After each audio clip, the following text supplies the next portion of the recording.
bonjour tout le monde. Merci beaucoup pour votre présence et merci également à ceux qui se sont inscrits et qui consulteront en replay. On a un petit programme, chargé pour je ne vais pas dire ce rendez-vous trimestriel, mais on essaye en tout cas de tenir le rythme, autour des nouveautés, des actualités sur, Dynamics 365. Donc, sur cette session, comme ça avait été annoncé précédemment, on va faire un focus particulier sur, le produit, Customer Service, donc, omnichannel qui permet de, gérer les problématiques de service client. J'enchaîne, je vais faire juste quelques petites diapos sur qui nous sommes. Si parmi vous, alors même si j'ai cru repérer qu'il y avait quelques habitués, mais il y a un certain nombre de nouveaux. Donc, Isatech, on fait partie du groupe Dimood. On a fêté l'année dernière nos 40 ans d'expérience. On est intégrateur, entre autres, de solutions Microsoft sur la partie business application. On a aussi quelques petites spécificités métiers, comme les solutions pour les avocats, les commissaires de justice ou autres. Bon, je vous laisse prendre connaissance des chiffres. Voilà, notre siège est à Vannes. On est plutôt basé dans l'Ouest, mais présent sur toute la France et sur le Portugal, et puis également sur les pays du Nord, Belgique, Danemark, Pays-Bas, via notre partenaire Nine Altitude. Pour commencer à rentrer un peu plus dans le vif du sujet, donc nous, on intervient sur les 3 clouds, on a tendance à dire ça, de Microsoft. Donc, la partie, Azure sécurité hébergement, donc ça, c'est plutôt nos camarades de la société Triad, chez nous, de la marque Triad. On intervient également sur toute la suite, collaborative de Microsoft, donc, ce qui s'appelait anciennement Office 365, aujourd'hui Microsoft 365. Mais ce dont on va parler principalement aujourd'hui et qui représente d'ailleurs, la majeure partie de notre activité, c'est ce qu'on appelle les applications métiers. Donc, c'est à la fois Power Platform qui permet, enfin, toutes les briques fonctionnelles, tous les applicatifs qu'on va retrouver dans Power Platform, qui permet vraiment de répondre à des spécificités métiers. Et puis, notre activité principale, c'est la solution Dynamics 365, donc, dans laquelle on va retrouver plusieurs produits, soit plutôt étiquetés ERP, soit plutôt étiquetés CRM. Donc, aujourd'hui, ça va être plutôt du CRM. Alors d'ailleurs, pour votre culture générale, je dirais, on a tendance aujourd'hui à ne plus tellement parler d'ERP ou de CRM, bon, même si ça reste quand même beaucoup dans les habitudes, mais voilà, le terme tendance maintenant, c'est de parler de DOP pour Digital Operation Platform, donc c'est-à-dire la fusion, la synthèse de ces deux outils de gestion d'entreprise qui sont à la fois le logiciel de gestion intégré et l'outil de gestion de la relation client. J'enchaîne, je vais un peu vite, bon, c'est des choses basiques, mais c'est pour repositionner le contexte, autour de la démo qu'on va faire ensuite sur Customer Service. Quand on parle de CRM, de gestion de la relation client, de quoi on parle? À quel élément on va faire référence ici? Surtout lorsqu'on parle de Dynamics 365. Donc au cœur, bien évidemment, c'est une base de données, c'est un référentiel de clients, de partenaires, de prospects, de ce qu'on veut, mais grosso modo, pour synthétiser, d'individus et d'organisations. Donc déjà pouvoir gérer des individus, des organisations et les relations qu'ils peuvent avoir entre eux, ça peut parfois être compliqué. Alors on peut le gérer sur un fichier Excel dans son carnet d'adresses Outlook, mais dès qu'on rentre dans des problématiques un petit peu plus élaborées, de filiales, de multi-partenaires, de multi-magasins, quand on est dans des problématiques B2B, tout de suite ça devient un peu plus compliqué. Donc tout ça, Dynamics 365, bien évidemment, le fait. C'est le premier socle, c'est déjà avoir une base de données à jour, des qualités à jour, des données de qualité. Et rien que ça, c'est un véritable enjeu. Heu, une des meilleures façons de garder, en fait, ces données à jour, c'est de les utiliser, hein. Souvent, on entend ce chiffre, hein, qui dit que, une base de données perd, 25 de sa pertinence tous les ans. Donc moins on l'utilise, plus ça perd de sa valeur. Donc faut l'utiliser, faut l'actualiser, faut la solliciter, et donc ça, finalement, c'est, représenté sur mon diagramme ici par la partie en bleu foncé dans lequel on va retrouver les communications, les interactions. L'idée, bien évidemment, c'est d'associer votre référentiel client avec toutes les interactions que vos équipes peuvent avoir des clients, des commerciaux, des partenaires, des chefs de projet, bref, quels que soient vos métiers, vos produits également, vos commandes. Donc on va pouvoir, dans notre environnement Dynamics 365, associer à chaque individu, à chaque organisation, l'ensemble des échanges, des activités que vos collaborateurs, que vos équipes peuvent avoir avec ces clients. Ça permet de la maintenir à jour et puis, de partager aussi cette information avec vos collègues. Et puis ensuite, on va aussi répondre à des problématiques métiers, bien spécifiques avec des besoins là aussi, bien particuliers, qui vont correspondre on va dire aux grandes entités de l'entreprise, des organisations. Le premier, ça va être toutes les problématiques, autour du marketing, autour de la communication. Donc, des campagnes d'emailing, d'organisation d'événements, comme on fait là par exemple, aujourd'hui. Et ici les problématiques, ça va plutôt être de générer des prospects, d'interagir avec un site web, de faire ce qu'on appelle de l'acquisition client. Donc là aussi, on va avoir des fonctionnalités spécifiques dédiées à ces professionnels-là, dédiées à ces équipes métiers, mais tout en exploitant la même base de données pour partager l'information, désiloter les organisations. Donc, premier métier. Deuxième métier, celui du commerce, donc a fait l'objet déjà de plusieurs ateliers. On va gérer des opportunités, on va gérer des produits, des commandes, on va avoir un suivi de négociation. On peut aller jusqu'à de la validation de commandes, du suivi de projet, des tarifs, bref, tout un tas de choses, disponibles. Le focus aujourd'hui, ça va être la partie service client. Une fois que mes clients sont clients, comment je fais en sorte de, prendre en compte leurs demandes et de leur apporter entière satisfaction. Donc on va voir, juste après comment on fait ça. Et puis le dernier, métier qu'on adresse ici, nous aussi, régulièrement, au travers de Dynamics 365, c'est celui des interventions sur site, du suivi, de techniciens, par exemple, qui vont réaliser des opérations de maintenance. Et puis au-delà de ça, il y a surtout le métier que je n'ai pas précisé ici, qui est, le vôtre, qui est celui sur mesure, celui des spécificités, où là aussi c'est une de nos grandes capacités de pouvoir répondre à tous les cas un peu tordus, les cas particuliers qui font que votre métier n'est pas celui du voisin.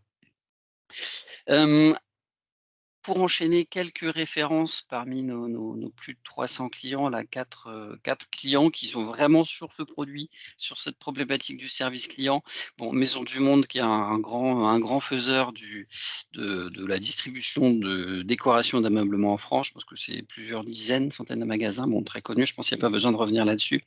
Guillemot qui est, un fabricant d'accessoires de jeux vidéo et d'audio. Donc là, on est vraiment sur un contexte, B2C, avec, des je sais plus, une dizaine de milliers de demandes, à traiter, dans l'année. Donc un cas extrêmement intéressant. On a d'ailleurs un témoignage vidéo là qui arrive qui va bientôt être disponible de la part de Guillemot sur notre site web, et on a aussi une conférence qu'on a réalisée avec Guillemot là en fin d'année. Donc si vous vous intéressez aux problématiques de service client, c'est très, très enrichissant. Enfin surtout ce que dit, Guillemot, plus que ce que nous on dit. Je vous invite fortement à la regarder. Et puis 2 autres cas, complémentaires aussi, donc le cas là du Conseil général du Calvados, donc secteur public, gérer les administrés d'un territoire, des problématiques, assez pointues. Et puis BOA, un autre client là, PME qui conçoit des systèmes de transport, j'ai oublié le terme, des convoyeurs, voilà, pour les clients de l'industrie. Allez, on rentre dans le scénario de notre, démonstration. Donc le point commun de tous nos clients là que je vous ai listés tout à l'heure, c'est de répondre, aux enjeux du client contemporain. Et le client, contemporain que nous sommes tous à différents moments de la journée ou de l'année, c'est de pouvoir, interagir avec, les canaux qui nous arrangent, qui nous intéressent selon le moment, selon le contexte, selon le type, d'achat ou d'opération qu'on réalise. Donc ça, c'est un des points clés déjà lorsqu'on fait du service client, c'est d'être multicanal, de pouvoir interagir par du téléphone, par du mail, mais aussi par, du chat via des plateformes sociales. Bref, imaginons via des machines directement aussi, hein. Je ne vais pas trop revenir dessus, mais on peut plugger nos systèmes là de service client sur des objets, IoT, donc sur des objets connectés. C'est très utilisé dans l'industrie. Donc voilà, l'idée c'est de pouvoir interagir de façon fluide avec, nos clients, sur un nombre quasi infini de canaux. Et ensuite, c'est de pouvoir, apporter, les outils afin de maximiser la résolution de ces demandes, de ces problématiques, de ces demandes d'informations que les clients vont pouvoir, souscrire auprès de leur fournisseur. Donc, l'intérêt de ces canaux, ça va être quoi? Ça va être de pouvoir déjà, automatiser, la création de demandes dans un environnement selon un certain nombre de règles. Donc là, l'environnement auquel je fais référence, ça va être Dynamics 365 Customer Service. Donc on va pouvoir créer automatiquement en minimisant, les reprises d'informations, la création d'une demande, d'un ticket. Bah, j'ai une demande par mail, mon mail va automatiquement être, repris, dans un ticket. J'ai un chat, comment le chat va venir alimenter directement mon ticket sans que j'ai besoin qu'un opérateur à la main vienne faire des copier-coller ou retranscrire les éléments. Première grande fonctionnalité. Deuxième niveau de fonctionnalité, c'est qu'on va pouvoir mettre en place des droits et des, SLA. Alors je vais beaucoup utiliser cet acronyme. SLA, c'est finalement des garanties de niveau de service, des engagements de garantie de service, ce qui est beaucoup utilisé dans le B2B, hein, entre entreprises, c'est-à-dire, bah, je m'engage à répondre, sous, tel délai, sous tant de jours, sous tant d'heures, sous tant de minutes. Donc toutes ces choses-là, on va pouvoir les créer, les paramétrer pour faire en sorte que chaque client, selon son niveau de souscription, il ait, ses propres, engagements, ses propres possibilités, des plafonds de sollicitation, des volumes horaires de sollicitation, maximum. Donc ça, c'est très utile dès lors qu'on a entre autres, bah, en fait un service client qui est payant. C'est moins le cas souvent en B2C, mais en B2B, c'est plutôt, plutôt monnaie courante. Et puis ensuite, on va aussi pouvoir, paramétrer des règles d'acheminement. Ce qu'on appelle des règles d'acheminement, bah, c'est par exemple, selon, la langue parlée, ça c'est un exemple de notre client Guillemot. Bah, lorsqu'on fait un support multilingue, on va avoir des clients qui parlent, français, anglais, allemand, espagnol et italien, ou des langues parfois plus exotiques. Hem, comment on les achemine vers des interlocuteurs, vers des agents qui vont maîtriser ces langues ou qui vont avoir un niveau de compétence, suffisant sur, telle ou telle, technologie. Donc ça, ce sont les règles d'acheminement qu'on va pouvoir automatiser, qui vont pouvoir se faire de façon quasi instantanée. Ensuite, bien évidemment, on va avoir, l'intervention, d'un agent. Donc l'objectif, c'est de faciliter au maximum la vie de cet agent pour lui permettre de résoudre, rapidement la problématique du client. Pour ça, il a besoin de qualifier, de comprendre la demande, ce qui est pas toujours évident, hein, mais il y a besoin de pouvoir échanger, au moins rapidement, mais peut-être aussi sur plusieurs itérations avec le client et puis d'avoir des sources d'informations. Donc l'enjeu pour un conseiller ici, ça va être de lui mettre à disposition les bonnes sources d'informations au bon endroit, pour qu'il puisse y accéder facilement. On va voir qu'on peut également solliciter des intelligences artificielles et des robots pour, accélérer, faciliter en tout cas cette résolution et puis, bah, bien évidemment, une fois que ça s'est terminé, c'est de pouvoir faire un retour au client pour lui apporter la réponse, résoudre sa problématique en temps voulu. L'intérêt d'avoir, tout ça géré sur une seule et même plateforme, bah, c'est aussi de simplifier de bout en bout, déjà le suivi des SLA et puis surtout les outils de pilotage. On est sur la même plateforme, on est sur le même environnement, donc ça va être beaucoup plus simple, beaucoup plus fluide de suivre les éléments de bout en bout sans avoir des problématiques d'interface, d'incompatibilité de produits et de systèmes les uns avec les autres. Allez, j'arrête sur cette partie-là du contexte général et de la problématique. Hem, je vais me projeter maintenant sur le scénario de démo que je vais vous dérouler. Donc je vous présente l'entreprise Contoso qui est, très connue parmi les clients, les intégrateurs, Microsoft. Contoso, c'est notre fournisseur, c'est une société fictive, mais on va dire ici que c'est notre fournisseur de machines à café en entreprise. Et donc, on va avoir quelques acteurs dans notre démo. On va avoir Steven qui est notre client, qui est le client de la société, Isatec et Contoso est donc le fournisseur de machines à café pour l'entreprise Isatec et donc on va avoir 2 interlocuteurs. Eric qui est le point d'entrée, au niveau du service client et puis Alicia qui est notre experte. Donc comment répondre aux problématiques de ces acteurs-là? Steven, bah, bien évidemment, lui, en tant que client, il faut garantir sa satisfaction pour, faire en sorte qu'il reste fidèle. Donc on va tout faire pour, répondre rapidement à ces problématiques. Eric, bah, lui, il va avoir des problématiques de productivité, comment il peut résoudre un nombre important, de tickets, non seulement rapidement, mais surtout de façon efficace, en apportant les bonnes solutions. Et puis Alicia, elle, c'est notre experte, donc du département R&D. Comment on garantit sa disponibilité? Comment on ne la sollicite que sur des cas vraiment critiques qui peuvent, permettre de remonter des problématiques, profondes et importantes pour l'entreprise? Et puis comment on permet aussi, d'avoir sa réactivité? Donc pour faire ça, les solutions qui sont apportées par Dynamics 365 et puis plus globalement en fait dans les solutions de gestion de service client, on va avoir plusieurs tendances.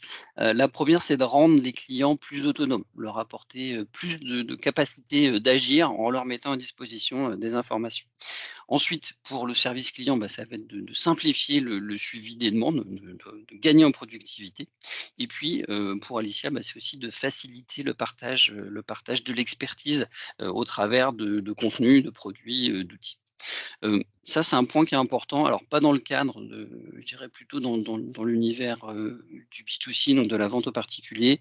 On estime généralement qu'un budget, service client doit être entre 1 et 2 du chiffre d'affaires.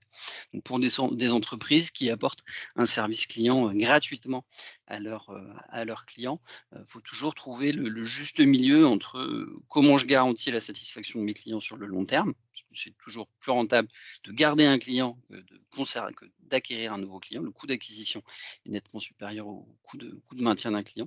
Mais en même temps, bah, il ne faut pas que je, brûle trop d'argent dans mon budget de service client. Je vais vous présenter, voilà quelques petites, démos qui vont répondre à ces problématiques-là et aux problématiques de nos acteurs. Alors, pour la première, on va voir comment ici on rend, Steven un peu plus, autonome, comment en tout cas on lui permet, d'accéder à plus d'informations et comment on lui permet de réagir, avec nos services. Donc, ici je suis sur un site web, qui est un portail client. Alors, on va me dire, c'est pas forcément le plus beau, portail client, en effet, mais la particularité ici, c'est que, c'est un portail client qui est directement piloté par, Dynamics 365. Donc là, je l'ai pris, comme diraient mes collègues, sortie de boîte. J'ai pas retouché au design, j'ai vraiment pris le design tel qu'il est et donc on voit qu'on a déjà à disposition un site, un portail, professionnel, pour pouvoir interagir avec nos clients. Donc on a un forum, on a des pages. J'ai des pages de contenu qui sont à disposition pour aider mes clients à résoudre leurs problématiques sur leur machine à café. On peut voir aussi que j'ai, un forum, donc si je souhaite administrer un forum, je peux le mettre en place. Donc c'est à nouveau sortie de boîte des outils, Microsoft et puis élément, intéressant aussi, c'est qu'on est venu mettre en place un chatbot. Donc jusque là, vous me direz: «OK». Généralement, la problématique lorsqu'on utilise un chatbot, c'est qu'ils ont du mal à comprendre, nos questions. Heu, Ici, en fait, je n'ai rien paramétré sur mon chatbot et donc vous voyez que mon chatbot, je peux lui poser des questions sur la gamme de produits, sur les services qu'il propose et en fait, mon chatbot, il a beaucoup de choses à dire.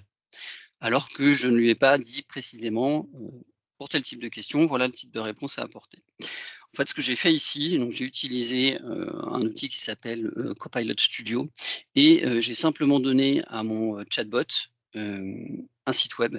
Donc là, en l'occurrence, je lui ai donné le site web d'un de nos vrais clients qui s'appelle, Lobodis, donc qui est un torréfacteur, un producteur de café qui propose aussi des services de café, enfin des services à destination des entreprises. Et je lui ai simplement donné, l'URL du site web et mon chatbot est venu, ingérer, analyser tout l'ensemble des pages du site de Lobodis et bah, en fait, je peux lui poser des questions. Donc derrière ça, en fait, c'est la technologie de ChatGPT, d'OpenAI dont on parle beaucoup, qui ici est appliquée, à un chatbot. Donc c'est un agent conversationnel avec lequel on peut, bah, discuter et bah, en fait, rapidement, cet agent conversationnel, il est rarement à court de contenu, à court de points, à court de sujets. Donc là, vous voyez, même sur cette question, quels sont vos tarifs?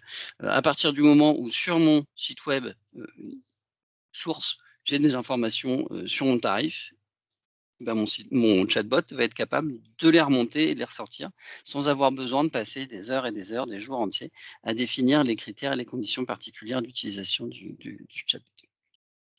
Donc ça, c'est le premier élément ici, première façon de rendre, vos clients, plus autonomes. 2e élément, hop, autour voilà, toujours autour du chatbot. Donc là, on a vu que je peux lui poser des questions sur tous les contenus disponibles sur mes pages web ou sur ma documentation. Mais je peux aussi, créer un scénario, autour de mots-clés spécifiques. Donc là, par exemple, sur la phrase, «J'ai un problème, avec ma machine à café», il identifie c'est un cas particulier, il identifie que c'est un sujet sur lequel il doit déclencher un scénario bien spécifique et donc là, il me demande: «Est-ce que vous êtes client? Quel type de machine proposez-vous?» Et là, finalement, comme sur un chatbot classique, je suis orienté vers des propositions et des éléments, auxquels répondre plus précisément. Ensuite, dernier élément, dernière approche pour rendre, autonomes nos, nos clients. Donc je suis toujours sur mon portail. Comme je vous ai montré tout à l'heure, enfin comme vous avez pu le voir, on était ici sur un site web, public, hein, donc comme je dis qui est totalement piloté par mon environnement, Dynamics 365, Power Apps. Donc je peux aussi définir, bah, des pages qui sont disponibles publiquement et d'autres pages qui vont être réservées pour mes clients. Donc ici, par exemple, si je vais sur l'onglet «Mon support» sans être identifié, bah, je vais avoir aucune info. Alors dans la vie réelle, généralement mon support, on le masque lorsqu'on n'est pas, identifié et ici, bah, là, je vais retrouver en fait l'ensemble des tickets, l'ensemble des demandes qui sont en cours avec mon fournisseur. Donc là, c'était toutes les demandes qu'Isatec a formulées auprès de Contoso, le fabricant enfin le prestataire de service sur la machine à café d'Isatec. Je vais avoir la possibilité de gérer mes préférences, perso et je vais surtout pouvoir créer ensuite, mes propres incidents directement au travers de ma plateforme. Donc voilà à peu près pour la démo, mon formulaire, classique, de portail. Si j'avance, hop, sur, ma casquette, donc là, je me suis intéressé à mon client. Maintenant, je vais prendre la casquette du responsable, du service client. Donc lui, qui accède, je dirais, à l'environnement back office. Mais en fait, ce sont les mêmes informations. Tout ce qui s'est passé, tout ce que Steven a réalisé sur son environnement client, ces informations-là sont remontées directement au travers de, Dynamics, 365. Donc je vais accéder toutes mes statistiques, bah, par exemple, les statistiques que je peux avoir sur mon chatbot, là, mes statistiques de discussion, les interactions que je peux avoir avec les différents canaux, que ce soit, sur du WhatsApp, sur du Messenger, sur ce que vous voulez. On peut les remonter ici dans notre environnement, customer service. Donc tout ça, ce sont des choses qui sont disponibles. Je vais avancer un peu sur ma vidéo. Donc pareil sur le bot, savoir à quel moment le bot termine la discussion, à quel moment le bot, renvoie la conversation vers un agent. Donc tout ça sont des informations qui sont disponibles dans notre environnement, donc pas besoin d'avoir plusieurs comptes, de savoir quel service y accède. Et puis, ici, donc c'est une vue, personnalisée où là je vais pouvoir, avoir la liste de l'ensemble des demandes de l'ensemble de mes clients. Et puis vous voyez sur la droite là, j'ai un certain nombre de warnings sur des SLA qui n'ont pas été respectés. Donc je suis venu paramétrer pour mon client Isatec un engagement, heu, selon lequel je dois répondre, rapidement. Donc ici, j'ai ouvert, un ticket, de mon client, Isatec, hein. C'est, le client, Steven qui est venu créer un ticket sur le portail.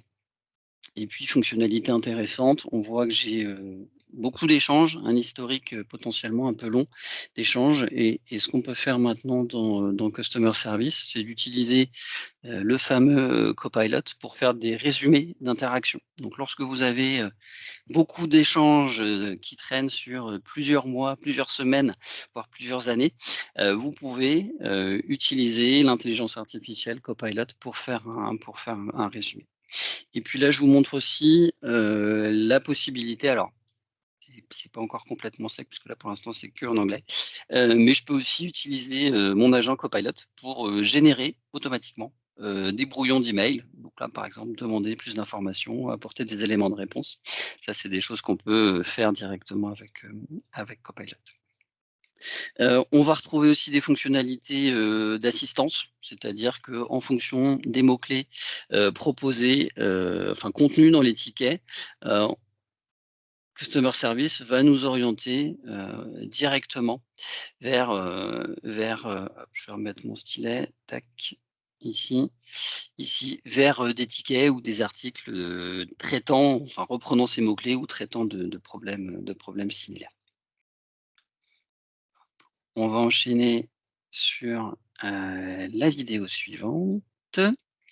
Donc, je suis toujours ici sur mes tableaux de bord, sur mes tableaux de bord et donc là, je suis toujours dans le cas où je traite mes tickets, j'analyse mes tickets en cours. Donc là, vous voyez, j'ai un ticket, j'ai que 52 minutes pour répondre. Il va falloir que je me dépêche. Donc je peux filtrer l'ensemble de mes tickets sur mes clients, sur les sources, sur les SLA qui ne sont pas respectés.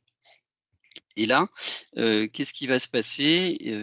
En fait, je vais avoir une demande de contact entrante. C'est-à-dire, on a vu tout à l'heure notre client Steven qui interagissait avec mon chatbot. Côté service client, voilà comment ça se passe. J'ai une petite pop-up lorsque la demande de chat est reroutée vers un agent.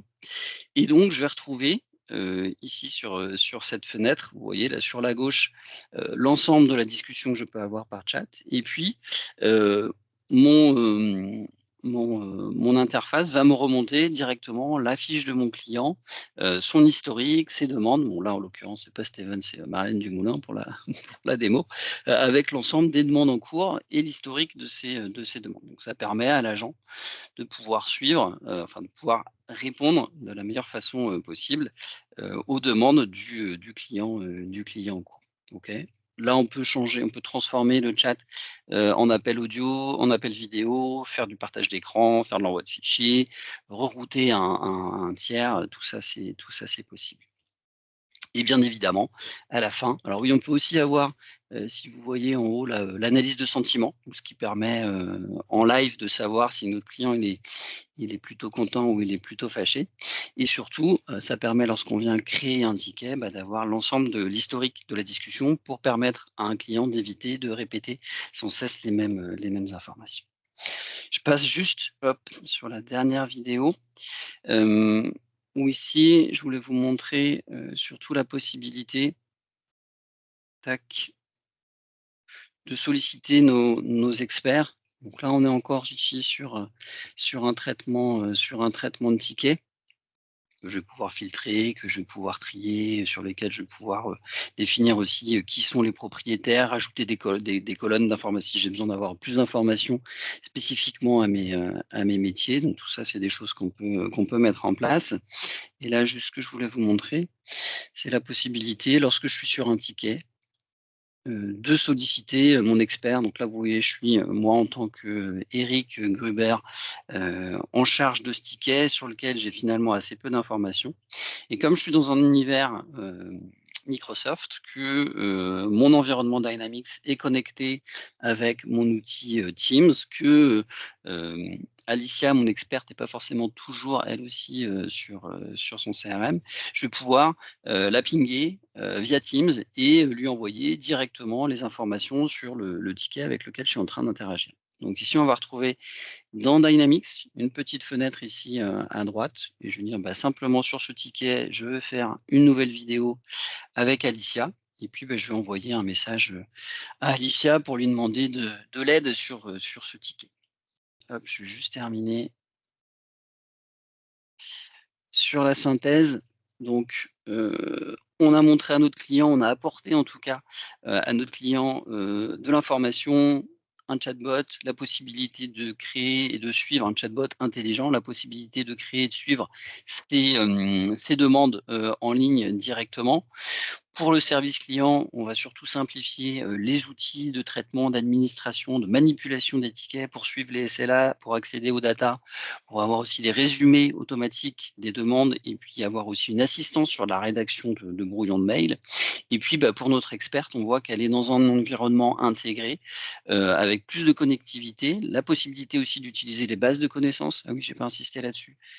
Tous les articles qu'on a vus qui sont disponibles sur le portail, ce sont en fait des bases de connaissances qu'Alicia peut rédiger. Donc c'est sur le même environnement, pas besoin de faire appel à un prestataire pour, mettre à jour le site web. Finalement, ce qui se passe dans le CRM peut être poussé sur le site web. Je termine là-dessus et puis, bah, écoutez, j'espère que ça a été mené tambour battant. J'espère que j'ai pu vous suivre. Vous pourrez revoir les vidéos en replay, bien évidemment, à tête reposée. En tout cas, si ce sujet des services clients vous intéresse, si vous souhaitez aller plus loin, si vous souhaitez améliorer l'expérience de vos clients et fidéliser vos clients, nous, on est là à votre disposition. On vous propose une consultation d'1 heure offerte sur le sujet, sur de la mise en place, sur de l'optimisation, sur, de l'expertise, bref, ce que vous voulez, c'est vous qui définissez le sujet et donc pour ça, bah, vous aurez simplement à répondre, soit Élodie, soit Pascal qui vont revenir vers vous pour vous envoyer le questionnaire de satisfaction, le replay, le lien vers les éléments donc simplement en leur répondant, on organisera dans la foulée un échange. Je vous remercie.